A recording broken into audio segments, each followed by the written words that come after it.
À la une de cette édition, la force française Barkhane a quitté le Mali hier. Avait-elle le choix? Quel avenir sécuritaire pour le Mali justement? Ces questions, je les poserai tout à l'heure à Nicolas Normand, ancien ambassadeur de France à Bamako. À la une également, l'explosion d'un dépôt de munitions russes en Crimée, toujours sur le terrain. Kiev indique avoir endommagé une base du groupe Wagner dans l'est du pays. Le point avec Mélina Huette, elle est l'une de nos envoyées spéciales en Ukraine. Et puis le 45e anniversaire de la mort du King, Elvis Presley, la légende du rock'n'roll. Ses fans vont se presser toute la journée devant sa maison de Memphis pour lui rendre hommage. Émotion garantie. Voilà donc pour les titres. Bonjour, bienvenue sur l'antenne de France 24 si vous nous rejoignez. Les derniers soldats français de la force anti-djihadiste Barkhane ont donc quitté le Mali, c'était hier. La fin d'une intervention qui aura duré 9 ans en tout. Les résultats sont pour le moins mitigés et l'avenir sécuritaire du Mali désormais incertain. Je vous propose d'écouter Cyril Payen sur les défis à relever. Il a suivi pour France 24 le retrait des troupes françaises de Gao. La semaine dernière, dans la région de Gao, cette même région que les Français ont quitté définitivement, ou en tout cas pour l'instant hier, eh bien, il y a eu une attaque coordonnée d'un groupe djihadiste qui a fait un bilan jamais égalé jusque-là, 42 morts parmi les forces maliennes. Ça en dit long, si vous voulez, sur l'avenir sécuritaire du Mali. Et c'est d'ailleurs pour les vétérans avec qui on a pu passer du temps, certains soldats français qui avaient multiplié les opérations depuis l'opération Serval, prédécesseur de cette fameuse opération anti-djihadiste Barkhane, donc en 2013, qui ont multiplié les séjours au Mali et au Sahel. Eh bien, une forme d'attachement évidemment au Sahel, à cette région où beaucoup ont vécu de longs mois, parfois dans des conditions difficiles, au combat, dans le désert, mais une inquiétude donc pour des soldats maliens qu'ils ont formés avant que les conditions de relation se dégradent fortement au point de devoir partir. Une inquiétude et un trou noir sécuritaire, puisqu'on sait bien qu'une grande partie du Mali, et pourquoi pas même la capitale, où il y a maintenant des actions de groupes djihadistes assez inédites, encore une fois, depuis 10 ans, depuis l'intervention française, eh bien, se précise. Et on peut être évidemment, tout cela nourrit beaucoup d'inquiétudes pour l'avenir sécuritaire du Mali. Et puis, bien évidemment, encore une fois, pour l'ensemble de cette lutte contre les groupes, des groupes djihadistes qui prospèrent dans certaines parties du pays où je me trouve, au Niger, mais qui s'étendent aussi au golfe de Guinée, ce qui évidemment nourrit énormément d'inquiétudes à l'état-major, à l'Élysée et dans tous les pays partenaires. Et chose promise, chose due, nous sommes en ligne avec Nicolas Normand. Bonjour, merci d'avoir accepté notre invitation. Vous êtes l'ancien ambassadeur de France, notamment au Mali, au Congo-Brazzaville ou encore au Sénégal. Vous connaissez bien l'Afrique subsaharienne. Vous êtes l'auteur notamment du grand livre de l'Afrique paru aux éditions Erol, c'était en 2019. Il y a une semaine, Cyril Payen nous le disait, 42 soldats maliens ont été tués à Tessit dans l'une des attaques les plus meurtrières contre l'armée malienne. Le timing, bien sûr, interroge. Selon vous, le départ des troupes françaises va forcément être synonyme d'une recrudescence de l'activité djihadiste dans la région? Oui, c'est déjà un constat que l'on peut faire parce que la France se retire depuis 6 mois. Là, ce sont les derniers soldats qui sont partis, mais il y a une inactivité, un arrêt de l'activité de Barkhane depuis plusieurs mois, et on observe une augmentation de 40% des victimes des djihadistes sur les 6 premiers mois de l'année 2022 par rapport aux 6 premiers mois de 2021. Et en ce moment même, il y a des attaques un peu partout, et notamment dans la région de Ménaka, dans le nord. Il y a clairement une dégradation, malgré l'arrivée des mercenaires russes du groupe Wagner, malgré les efforts plus importants qu'auparavant des forces maliennes, on observe quand même une situation dégradée. On craint aussi désormais pour la sécurité de Bamako, la capitale qui avait poussé, on se rappelle, la France à intervenir. Oui, effectivement, les djihadistes se sont rapprochés de Bamako. Ils ont fait récemment une attaque à Kati, qui est à quelques dizaines de kilomètres de Bamako et qui est le principal centre militaire. Donc, il y a des risques pour la capitale elle-même. Je pense que ce sont d'abord les villes du Nord qui sont les plus directement menacées. Il semble que tous les personnels administratifs de Ménaka, dans le nord-est, sont en cours d'évacuation ou ont demandé leur évacuation. Donc la situation s'aggrave incontestablement. La France pouvait-elle faire autrement que de se retirer vu l'affront des autorités maliennes depuis un an et demi maintenant? Alors non, parce que les autorités maliennes nous ont clairement poussés dehors. Cela étant, il faut reconnaître qu'il y a eu un bilan quand même assez positif sur le plan sécuritaire. On a empêché les villes du Nord de tomber aux mains des djihadistes, on a protégé une partie de la population, on a permis à l'armée malienne de se reconstituer. Mais en revanche, sur le plan politique, c'était un échec parce que la communication a été désastreuse. D'abord, les Maliens, même avant les coups d'État, n'ont pas communiqué pour expliquer à la population le rôle de Barkhane, le rôle positif. L'armée française elle-même a communiqué, mais d'une façon qui n'était pas du tout adaptée politiquement. Donc il y a eu une incompréhension croissante de la population, surtout la population du Sud, la population urbaine. Ça a été exploité par le gouvernement. Un sentiment anti-français a été de plus en plus fort. Et voilà. Alors il aurait fallu expliquer qu'un volet civil était nécessaire en complément de Barkhane. Il aurait fallu expliquer que l'administration malienne n'occupait pas les zones libérées par Barkhane. Il aurait fallu expliquer que les causes du mal ne peuvent pas être traitées par l'armée française, que l'armée française ne peut pas complètement supprimer le terrorisme au Mali. Tout ceci n'a pas été expliqué, c'est le contraire qui a été expliqué. Il y a une propagande russe aussi qui a développé le sentiment anti-français. Et donc, on était finalement obligé de partir. Les Maliens nous mettaient toutes sortes de bâtons dans les roues et nous poussaient clairement dehors. Et ce départ, bien sûr, il pose des questions. Le colonel Yves Gastine, dernier chef de la mission Barkhane à Gao, est préoccupé notamment par le rôle toujours plus important joué par la société paramilitaire russe Wagner au Mali. On en a parlé tout à l'heure. On l'écoute et en exclusivité au micro de notre envoyé spécial, Cyril Payen. Je vous redonne la parole juste après. La société militaire de Wagner, c'est une société avec laquelle on ne travaille pas, évidemment on n'a aucun contact avec eux. C'est un choix des Maliens, un choix qu'ils ont fait en pleine connaissance de cause. Ce qui fait que de toute façon, ensuite ils vont subir les conséquences. Ce sont des sociétés qui ne respectent aucune règle. On a pu le voir, ne serait-ce que sur le charnier de Gossi qu'ils ont monté pour créer une désinformation contre les forces françaises. Donc je pense que ce ne sera pas forcément un point de stabilité pour la suite de la vie dans la région. Nicolas Normand-Wagner, on le sait, n'a ni l'expérience ni les effectifs de la France. Le Mali va-t-il droit dans le mur, selon vous, en optant pour cette solution russe? Oui, je le pense, parce que d'abord, Wagner, par sa brutalité, ses mercenaires, pousse finalement une partie des populations dans les bras des djihadistes, parce que ces populations se sentent agressées par l'armée malienne épaulée par ces mercenaires russes, et donc cherche une défense auprès des djihadistes. Donc ça, c'est un vrai problème. Deuxièmement, 1000 hommes mal équipés par rapport à l'armée française, ils n'ont pas de force aérienne efficace, ils n'ont pas de drones, etc., ne peuvent pas résoudre un problème que l'armée française elle-même ne parvenait pas à contenir, en fait, parce qu'avec quelques milliers d'hommes sur un vaste territoire, et sans traiter, comme je le disais, les causes du mal, on ne pouvait pas vaincre le terrorisme en quelques années. C'était l'affaire de décennies, pratiquement, avec un accompagnement fort qui n'a pas existé de la part des autorités maliennes. Donc, je ne vois pas pourquoi quelques mercenaires russes, 1 millier actuellement, qu'il faut payer.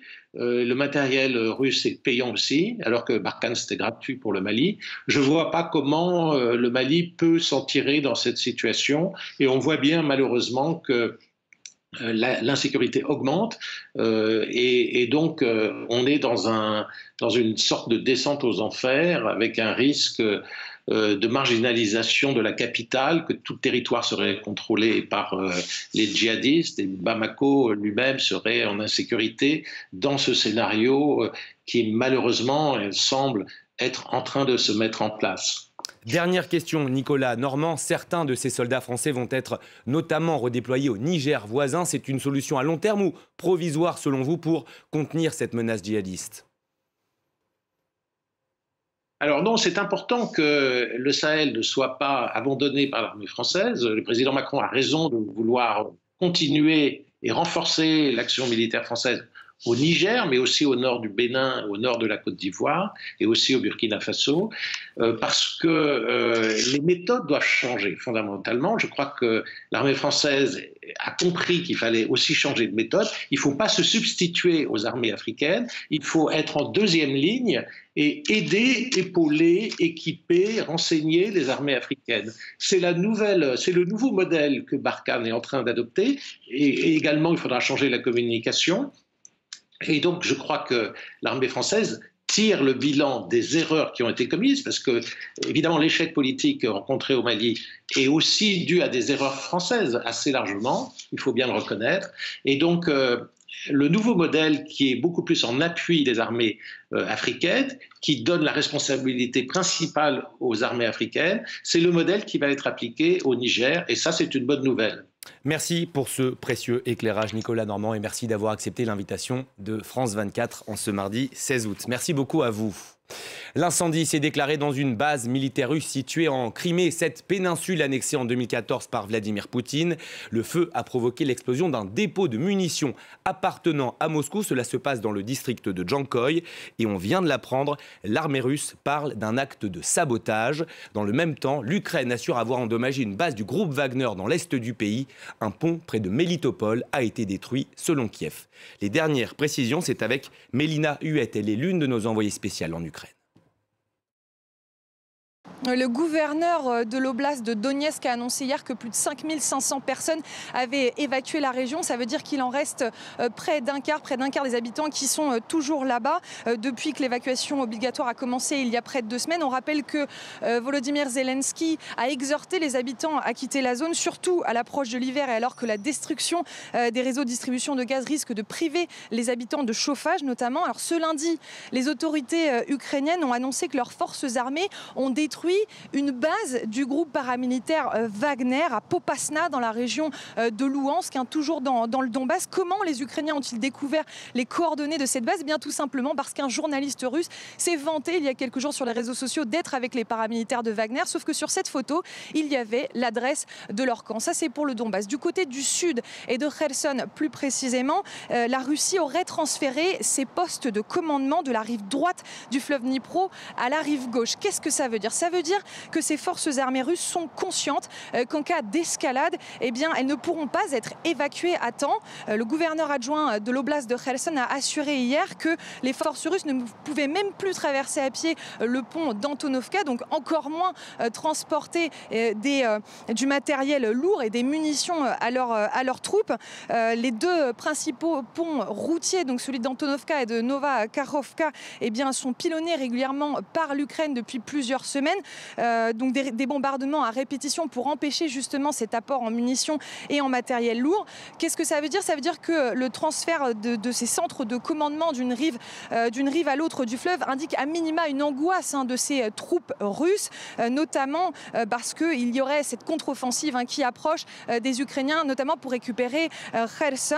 Malheureusement pour eux, le temps joue contre eux puisque l'automne approche à grands pas, ce qui va rendre la situation beaucoup plus compliquée militairement dès novembre, peut-être même dès octobre. L'Union européenne l'a dit hier, elle envisage de bannir l'entrée des touristes russes sur son territoire. C'est un souhait du président ukrainien Volodymyr Zelensky. Ce matin, la Finlande a fait le premier pas. Le pays va réduire de 90% le nombre de visas accordés aux Russes. Serine Bay. Voici l'une des destinations prisées par les touristes russes, les rapides d'Imatra en Finlande. Ici, chaque jour à la même heure, l'hymne ukrainien retentit. Nous comprenons les Ukrainiens. Certains Russes n'approuvent pas cette guerre. Tous les Russes ne soutiennent pas Poutine. Les touristes russes pourraient bientôt être interdits d'entrer sur le territoire européen. Le chancelier allemand Olaf Scholz a fait comprendre ce lundi qu'il ne soutiendrait pas cette mesure. Je pense que ce n'est pas la guerre du peuple russe, c'est la guerre de Poutine. Et nous devons être très clairs à ce sujet. Il a tout de même ajouté que plusieurs pays pourraient avoir une marge de manœuvre sur cette question. Les membres de l'UE doivent discuter de cette interdiction de visa pour les Russes lors d'un sommet le 31 août. La Finlande fait partie des pays qui soutiennent vivement cette mesure. Les citoyens russes ordinaires n'ont pas lancé cette guerre, mais en même temps, nous devons nous rendre compte qu'ils la soutiennent. Je pense que ce n'est pas juste que des citoyens russes puissent voyager, entrer en Europe, dans l'espace Schengen, faire du tourisme, des visites, alors que la Russie tue des gens en Ukraine. C'est injuste. Le président ukrainien Volodymyr Zelensky a appelé dimanche les Russes du monde entier à faire entendre leur voix pour soutenir l'Ukraine. Nous devons nous souvenir que lorsque le mal a atteint de telles proportions, le silence de la population peut être considéré comme de la complicité. Par conséquent, si vous êtes un citoyen russe et que vous restez silencieux, cela veut dire que vous ne combattez pas et que donc vous soutenez. L'UE a interdit d'entrer les vols en provenance de Russie lorsque Moscou a lancé l'invasion de l'Ukraine. Mais les Russes peuvent toujours franchir la frontière européenne par voie terrestre et ainsi voyager dans toute l'Europe. Allez, direction à présent le Kenya, où la tension reste vive après l'annonce de la courte victoire de William Ruto à la présidentielle. Les partisans de Raila Odinga, battus d'une courte tête, ont notamment tenté d'empêcher le discours du président de la commission électorale. Notre reporter Bastien Renouille est à Kibera, l'un des bastions d'Odinga, où vous allez le voir, des heurts ont éclaté. Reportage. Le calme est revenu ce matin dans le bidonville de Kibera. La situation est la même dans celui de Mataré. Après que ces deux quartiers favorables à Raila Odinga se soient soulevés hier soir à l'annonce des résultats, de très nombreuses personnes sont descendues dans les rues, ont manifesté leur mécontentement après l'annonce du résultat favorable à William Ruto. Il y a eu plusieurs blessés ici à Nairobi. Et dans la ville de Kisumu, à l'ouest du Kenya, ce bastion de Raila Odinga, 2 personnes sont mortes au moins. Le calme est revenu durant la nuit après l'intervention de la police. Il y a des petits groupes d'hommes et de femmes un petit peu partout dans le bidonville. Ils attendent des mots de leur leader Raila Odinga ou des mots du parti de Raila Odinga, Azimio la Umoja. Je vous propose de les écouter. Nous avons entendu les membres de la commission dire que cette élection est opaque. Mais nous saurons vraiment si c'est le cas en fonction de ce que nous dit Raila Odinga. Une fois qu'il aura parlé, nous saurons exactement ce qu'il pense à propos de cette opacité et ce qu'il s'est passé. Si cette élection était crédible, les membres de la commission électorale, y compris le vice-président, n'auraient pas laissé tomber le président, juste avant qu'il ne s'exprime. Maintenant, nous attendons qu'on nous dise la vérité. Le parti Azimio la Umoja de Raila Odinga devrait s'exprimer dans la journée. On ne sait pas encore à quelle heure ni ce qu'ils vont annoncer, mais une chose semble certaine, Raila Odinga va aller devant la Cour suprême pour tenter de contester cette élection. Il va devoir apporter un dossier extrêmement complet, apportant des preuves comme quoi il y aurait bien des fraudes, comme son parti l'annonce, ou au moins des irrégularités commises par la commission électorale pour tenter de faire annuler cette élection, comme il l'avait fait en 2017. Il y a 5 ans, il avait réussi à faire annuler l'élection. C'était une première en Afrique subsaharienne. Alors ici au Kenya, eh bien, tout le monde se demande ce qu'il va se passer après cette élection. Cette bien mauvaise nouvelle à présent, la Chine n'en a toujours pas fini avec le Covid-19. Dernière région en date mise sous cloche pour contrer sa propagation, l'île tropicale de Hainan dans le sud. Sur place, pas moins de 80 000 touristes sont confinés. Des vacances transformées, vous l'avez compris, en enfer. Reportage Luki Siela. Un décor tropical paradisiaque transformé en quelques jours en cauchemar sanitaire. L'île de Hainan, la destination touristique chinoise, fait face à une flambée de Covid-19 depuis 2 semaines. Les hôtels de luxe deviennent des centres d'isolement malgré les protestations des clients. Il y a une manifestation. Je crois que c'est parce que 11 membres du personnel ont été testés positifs au Covid. Donc les gens veulent quitter l'hôtel. Impossible de partir.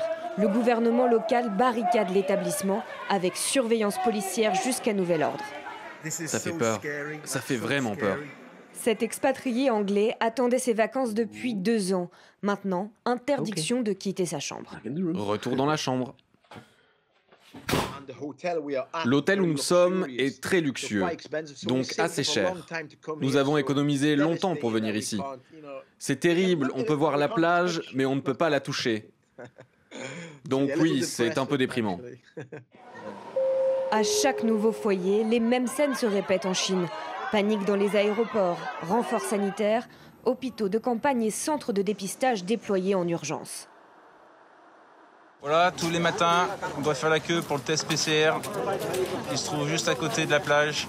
Ce père de famille peut lui sortir de sa maison de vacances, mais la vie est à l'arrêt. Tout est fermé. C'est donc une grande galère pour trouver à boire et à manger. 2 mois plus tôt, Thibaut Pointe était déjà confiné à Shanghai. Ce séjour, c'était pour souffler, mais c'est raté. C'était un enfer à Shanghai, comme vous pouvez le savoir. Donc voilà, revivre la même chose ici, psychologiquement et physiquement, c'est très dur. Donc tout de suite, la réaction, ça a été de trouver une solution pour prendre un vol, éventuellement quitter Sanya. Mais pendant 10 jours, l'île était coupée du monde, les vols systématiquement annulés. Aujourd'hui, 7 touristes rentrent enfin chez elles à Shanghai, à bord d'un des avions reprogrammés au compte-gouttes. À l'arrivée, une nouvelle quarantaine l'attend chez elle. J'espère vraiment qu'on n'aura pas plus de problèmes. On va atterrir à Shanghai Après, ils nous emmèneront dans un hôtel de quarantaine pour faire un test PCR. Et si c'est négatif, on pourra enfin rentrer à la maison. Chez soi ou en vacances, aujourd'hui en Chine, tout le monde vit sous la menace constante d'être confiné pour quelques cas. Depuis l'arrivée du variant Omicron sur le territoire, chaque jour, de nouvelles zones, de nouveaux quartiers sont mis sous cloche au nom de la politique zéro Covid. Grâce à elle, c'est toute la ville allemande de Mayence qui va bientôt retrouver des couleurs. La société BioNTech est une poule aux œufs d'or avec son vaccin anti-Covid. Vous le savez, ses recettes ont dépassé ses espérances. La société a même versé plus d'1 milliard d'euros à la ville. De quoi aborder l'avenir avec sérénité. Reportage Anne Maillet avec Willy Mahler. À Mayence, les fontaines publiques coulent à nouveau à flot pour le plus grand bonheur des habitants. Pendant des années, l'eau était rationnée pour des raisons budgétaires, mais l'invention du premier vaccin contre le Covid a tout changé. La ville a gagné une fortune grâce à cette invention. Nous sommes très heureux. Cela va nous permettre de mettre en œuvre plein de nouveaux projets. C'est quand même un exploit, surtout que c'est grâce à une seule entreprise.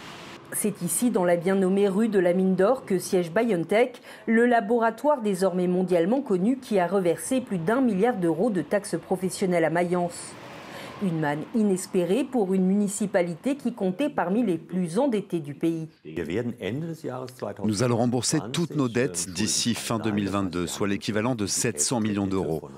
Et financièrement, ça donne évidemment une toute autre marge de manœuvre à la municipalité. L'excédent budgétaire va d'abord être investi dans l'acquisition de bus électriques et de nouveaux tramways, ainsi que la rénovation des piscines et des écoles. Mais Mayence entend surtout profiter de l'effet BioNTech pour devenir le premier pôle biotechnologique d'Europe. Il y a un an, Krishnaraj Rajalingam a lancé sa propre entreprise de recherche contre le cancer. Nous profitons tous du succès de BioNTech et j'entends par là toute l'industrie du biotech.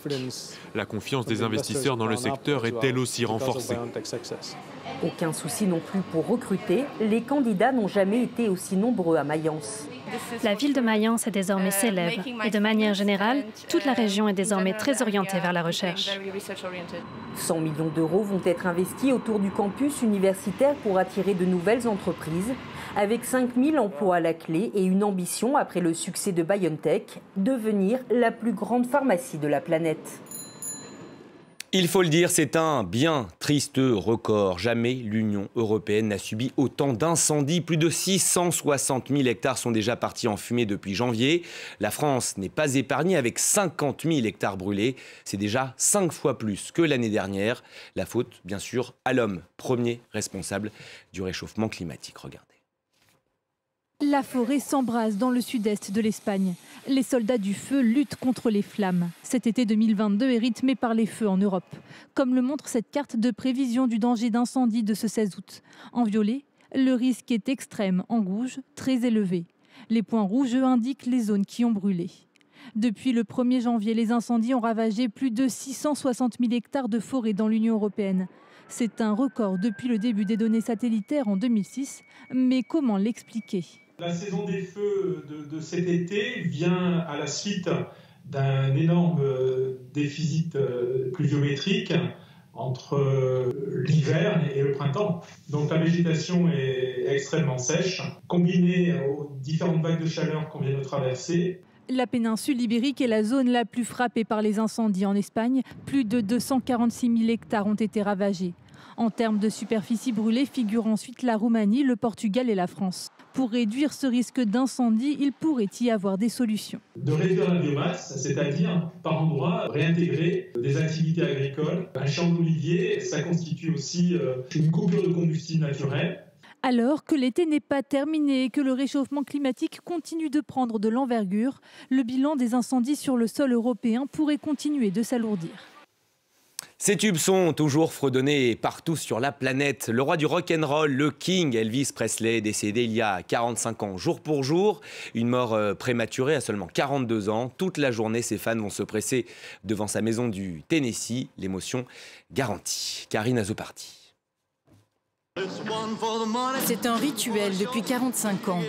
Des dizaines de milliers de pèlerins qui se pressent pour rendre hommage à leur idole à Memphis. Elvis est sans doute le seul artiste au monde à susciter encore une telle ferveur.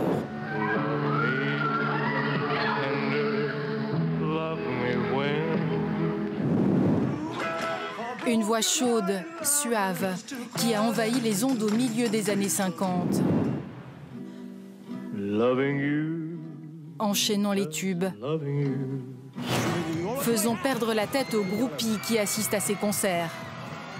Avec ses déhanchés osés dans une Amérique très conservatrice.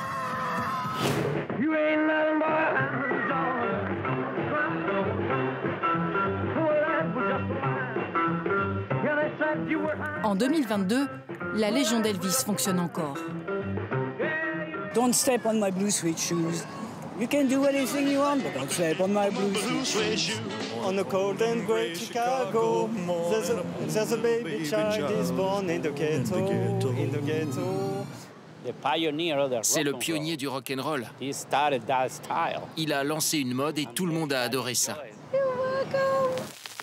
Car Elvis, c'est d'abord cela, un pionnier. Fils d'ouvrier agricole, c'est un gamin pauvre qui a grandi dans le Mississippi, fasciné par les gospels de ses amis. Le mélangeant au rhythm and blues et à la country, il invente un nouveau genre de musique, rien de moins que le rock'n'roll. Il chante de la musique de noir comme un noir. Il bougeait aussi comme on dansait dans les ballrooms noirs, c'est-à-dire avec une gestuelle extrêmement suggestive. Comme ici, pendant son service militaire, Elvis Presley a toujours vécu simplement, généreusement, entretenant ses copains dans sa maison de Graceland. À la fin, reclus et dépressif, écrasé par la gloire, il est mort à 42 ans, passant du statut de star à celui de légende intemporelle.